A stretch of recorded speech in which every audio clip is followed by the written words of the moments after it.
Hello and welcome to Depression's Super Happy Fun Time.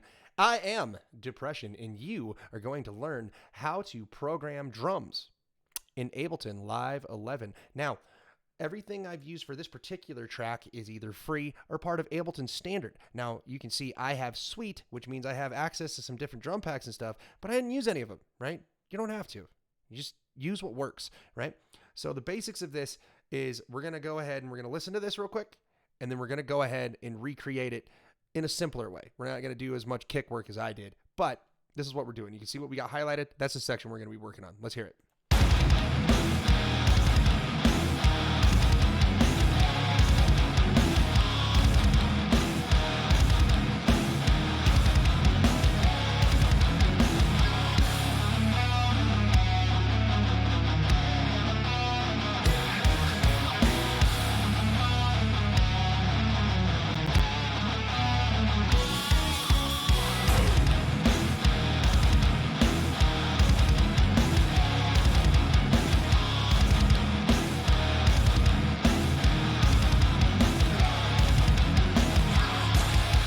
All right, so as you can hear, we got kind of a tasty double kick kind of thing going on there. We're not going to recreate that, but we're going to keep it simple. We're going to go kind of back to the original song. This is Welcome Home by Coheed and Cambria. It's kind of a 1 and 2, 3, 4, 1 and 2, 3, 4. As you heard, I did kind of 1 and a 2 and 3 and 4 and 1 and a 2 and 3 and 4 and. Like I kept it kind of steady and gave it a little more drive, but that was my taste for my cover. But we're just learning how to program them, so we don't need to do anything quite that crazy. So I've already got that section kind of highlighted. What we're going to do is just delete it. Boom. And now it's gone. So what you would want to do if you wanted to do something like that, highlight a section and get rid of it, you would highlight here. You can drag it down. But once you do that, like I prefer to kind of shift arrow. It'll take it all the way to the bottom, right? You go to the end of your kit, and then you just get rid of it. I've already extracted the whole kit. What we use from this is Big Punchy. It is part of Ableton Suite, Ableton Standard. It's free. It comes with your purchase of Ableton. It's part of it. It's not even any additional thing. The only other thing I use in this kit is something that I think is a gem of a free find. It is MT Power Drums, I believe 2. This thing is awesome, right? If you want a real thick, kind of punchy low kick, that's all I use from it. But you could theoretically use this whole kit. Listen, everything sounds pretty solid.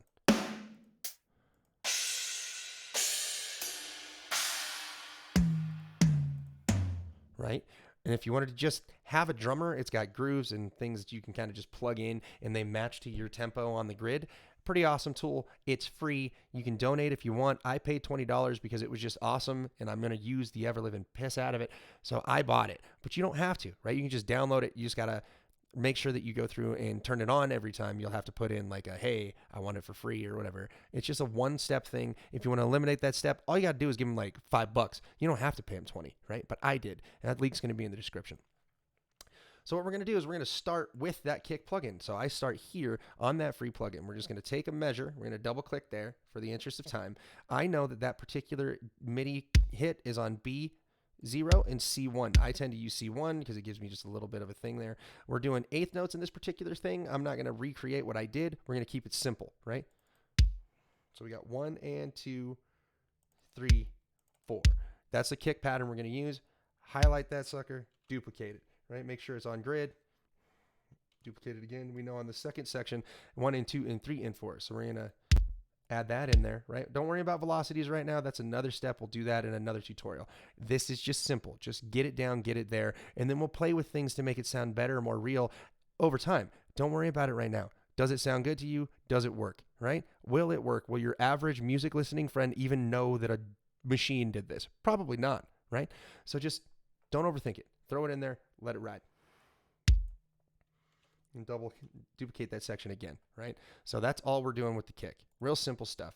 So I have a kick sample. This is from that Big Punchy kit. Now I've got it turned down and I've got a little bit of EQ done on that, but that's for another tutorial, right? There'll be another time where we kind of do that.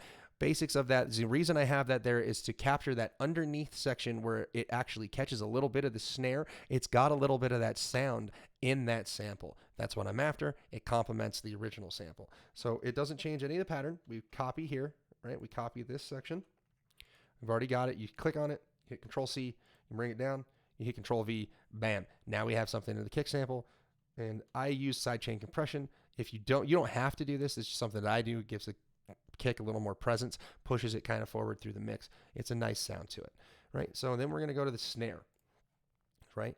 So we know from the rhythm that we're doing here in that same measure, 1 and 2, 3, 4, 1 and 2, 3, 4, 1 and 2 and 3 and 4, 1 and 2 and 3 and 4, right? It always hits on the 3. So that's what we're going to do. We're going to go through. We're going to find H3 like 1 3, 2 3, 3 3, right? Just hit it. Bam. So with the snare, what I always do is I just crank that sucker, right? Like I really want it to be present. So you just crank that velocity up. That's something you don't have to do, but it seems to cut through the mix a little better with a little bit of a volume boost and a velocity hit, because it's like somebody's really hitting it hard. And then we're going to go down to the China, because that's the cymbal I chose to abuse in this section. And we did it in half notes, right? So we've got adaptive grid where you can go like medium, right? And then as you zoom, you can see as you zoom in, that bottom corner right here, you can see it's changing. And it does the same thing when you zoom out, right? 8 1 8 1 4, right? Come all the way down. You can get crazy, right? Like, I don't know if you're ever going to play a 512 second note or whatever the hell it would be called, right? Like, it's unnecessary. You're probably rarely going to go anywhere beyond 30-second note. You could probably go to a 64th, but anything other than that, it's going to be crazy fast, unless your tempo's real slow, right? So we were doing the China. So I know we used half notes, so I'll go to half notes here. And what we did is we just hit that, and this is just keeping time, right? And then I control A, and I bring the velocities all the way up on my cymbals, because I tend, as a drummer, to just abuse cymbals. They're made of metal. I got a wooden stick. I'm going to hit it like a hammer, right? Now, not everybody does that, but as a metalhead, that's a common trait of the music. You're just going to, you just real beat them. Just hit them. You're angry at them. You know what I mean? So that's why we blast that up, and we're just going to hit them as hard as we can. And then that's going to give us this basic sound. So we've got the kick and the snare and just the China keeping time, right? Let's go to here. Let's play it. Let's see what that sounds like.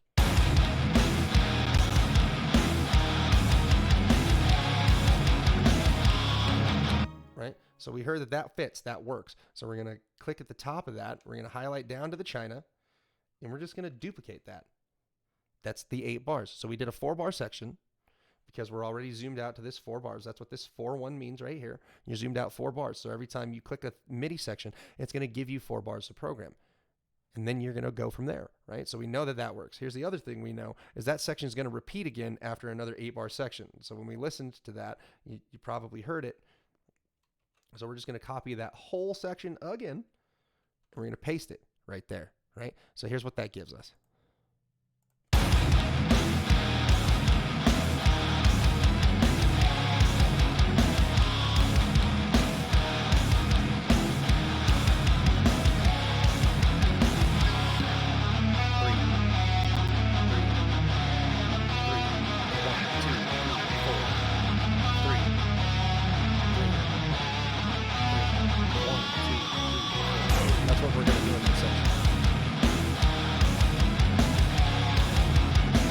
Okay, so we heard that little silence break right there.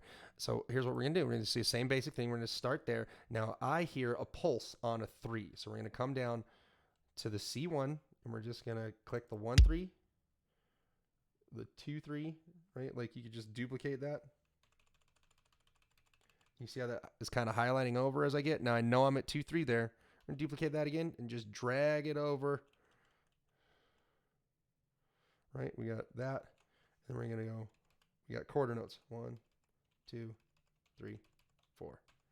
Copy pasta. It's going to save your life, right? Makes everything way easier. Now that's going to repeat. So we're just going to duplicate that. And then we're going to take both of these, copy it. We're going to do the same thing, because guess what?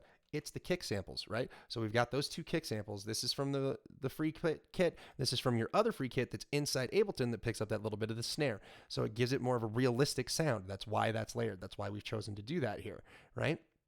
Now we don't want any snare here. That's fine, because we want that kind of to breathe, right? That's what we hear in the original song by Coheed and Cambria. And I don't know why, but I think a ride will kind of fit here. So that this is what we're doing. See, we're just kind of picking and feeling what we think fits. You don't have to overthink this, right? Just make that match the kick, right? We just want those 3. We don't want that to happen again. There's going to be a fill there. We could feel that a fill belongs there. Whatever works for you, right? Maybe you'll think a fill fits in a different place. That's okay, right? This is your song. Have fun with it, right? Remember, music is supposed to be fun. It's not about perfection, right? You can't chase perfection. Just let it be what you think it should be and just roll with it, right? If it sounds good to you, that's good, man. Make it sound good to you. You be proud of what you made, and somebody else is going to appreciate it too. Don't overthink it. Don't get too caught up in how it sounds, right? Nobody's going to know that this was a drum machine, typically, except for elitists, and you can't please them anyway, so don't worry about it. You know what I mean? But here's what we got. This is what we came up with. Real simple.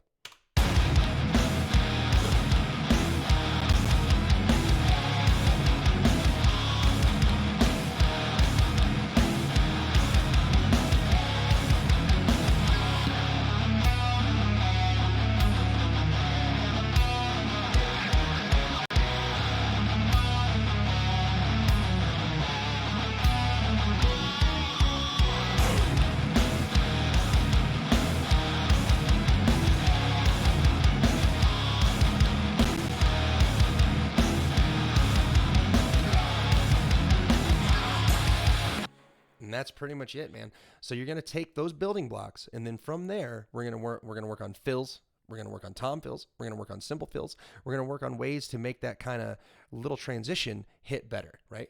Where does the crash make sense? Where does hitting like a double crash make sense? You hit a 16-inch crash, you hit an 18-inch crash at the same time.